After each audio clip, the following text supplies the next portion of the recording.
many U.S. allies welcomed Donald Trump's presidency. The Gulf states did. Their leaders condemned the Obama administration as soft on Iran. The Obama administration had drawn red lines in Syria, and then failed to react when the red lines were overrun. No Arab country would have loved Mr. Trump's call for a ban on Muslim travel into the United States. But as a Gulf leader once said to me, "You cannot live in this neighborhood if you don't know how to walk on both sides of the street at the same time." Washington's allies in the Gulf were diplomatic in their approach. In office, though, President Trump proved almost as unnerving to allies in the Middle East as President Obama. His policy was fitful, inconsistent, unpredictable. He flip-flopped on U.S. policy toward Qatar, then he flop-flipped. President Donald Trump has adopted often contradictory policies towards the Middle East during his first term. AFP: one day he seemed to be plunging into outright war upon Iran, the next, he was inviting Iran's supreme leader to tea. Mr. Trump waged fierce war against ISIS, then betrayed former anti-ISIS allies to the Erdogan regime in Turkey. He never said no to Israel, disregarding Arab allies' support for Palestinians. That same fitfulness that has alarmed Arab allies is now bringing the Trump presidency to a tumultuous finale. The coronavirus pandemic has cast tens of millions of Americans out of work. Racial protests roil American cities. Mr. Trump's approval rating, seldom much above 45%, is now ebbing into the 30s. The presumptive Democratic nominee, Joe Biden, is running 10 points ahead of Mr. Trump in most polls, and running even with him in formerly rock-solid Republican states like Texas. Republicans rightly worry about losing the majority in the U.S. Senate. A new era of Democratic dominance at the federal and state level beckons. But the Democratic Party is likely to return to power in a very different frame of mind than in 2009 to 2010, the last period in which it held all three of the U.S.'s elected branches of federal government. Two differences may be of special note to Gulf partners who have invested so heavily in the Trump presidency: the environment and Iran. In 2009 to 2010, climate policy was a subordinate matter for Democrats. A decade ago, a climate bill passed the House but faltered in the Senate, never to rise again. The Obama administration later took some executive actions on climate. But always, climate took third or fourth place after other, higher priorities. This time, climate will be a primary issue for Democrats. Over the past decade, climate concern has surged among Democratic voters. Almost 90% of them regard climate as a matter of highest urgency. Joe Biden tiptoed around the Green New Deal endorsed by other Democratic candidates for president. But big changes are coming even so. In fact, they have started already. Donald Trump flip-flopped on U.S. policy toward Qatar, then he flop-flipped. U.S. petroleum consumption peaked in 2005. While natural gas consumption has risen, it has done so only to offset the decline in coal burning. The next decade will be greener though. U.S. renewable output is expected to double to almost 30% of all electrical production by 2030. Oil and gas will continue to matter for decades to come, of course.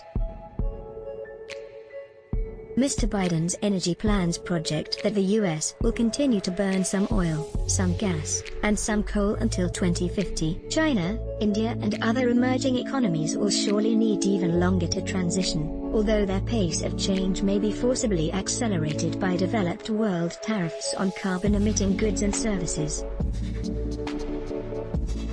For a long time to come, the Gulf's resources will remain of interest to great powers.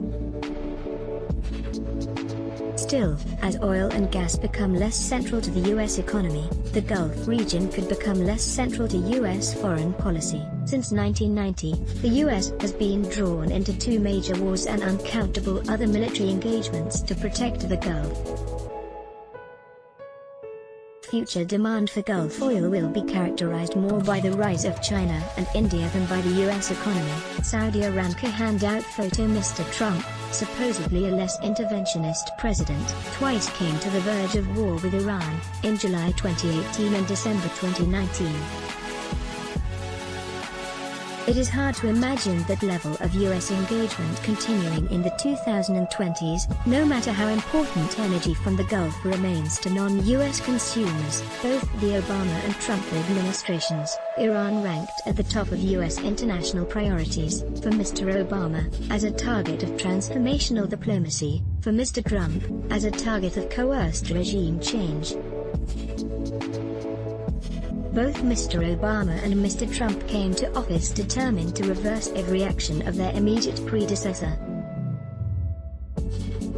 Mr. Obama saw himself as the anti-Bush. If George W. Bush linked Iran in an axis of evil, Mr. Obama would appeal to Iran as America's new preferred regional partner. Mr. Trump, if possible, reacted even more fiercely to Mr. Obama than Mr. Obama had reacted to Mr. Bush, ripping up the nuclear deal signed by Mr. Obama even before Mr. Trump had any very clear idea what to do instead.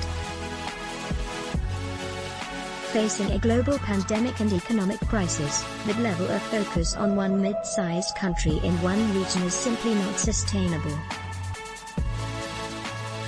President Trump praised U.S. defense spending to almost $750 billion a year over President Obama's final budget of $600 billion. That was exorbitant enough before coronavirus. In the face of terrifying post-virus deficits and debt, defense spending will have to be reduced, and that implies backing away from as many confrontations as possible, including the confrontation with Iran. President Obama failed to make good on his promise of a pivot to Asia. President Biden may be equally frustrated by events, but a pivot from Iran, and from the Gulf generally, that seems in the cards, driven less by conscious policy choices and more by the overpowering logic of America's need to get its own house in order to meet the challenge of China's rise. As the US depends less on fossil fuels itself, it may become more assertive about pushing other countries to follow, either by diplomacy or by tougher means like higher tariffs on exports from high-polluting countries. The rulers of Iran will not reform their behavior just because the attention of the United States is fixed elsewhere. Very likely, a Biden administration will revive a diplomatic approach to curbing the Iranian nuclear program, but a strategic challenge that ranked near the top of mind for Presidents Obama and Trump will be shelved in a lower drawer under a President Biden. The problems of the region are often blamed on American mistakes. A more inward and distracted America may have occasion to make mistakes in the 2020s and 2030s. That may create more opportunities for Iranian mischief, and more invitations for China and India to exert their own power in a region that finds itself looking beyond the American moment. David Frum is a writer at The Atlantic who was speechwriter and special assistant to former U.S. President George W. Bush. Updated, June 19, 2024, 45 p.m. Let's block ads. Why? Show your love for him. Click the link in description. Thanks for watching.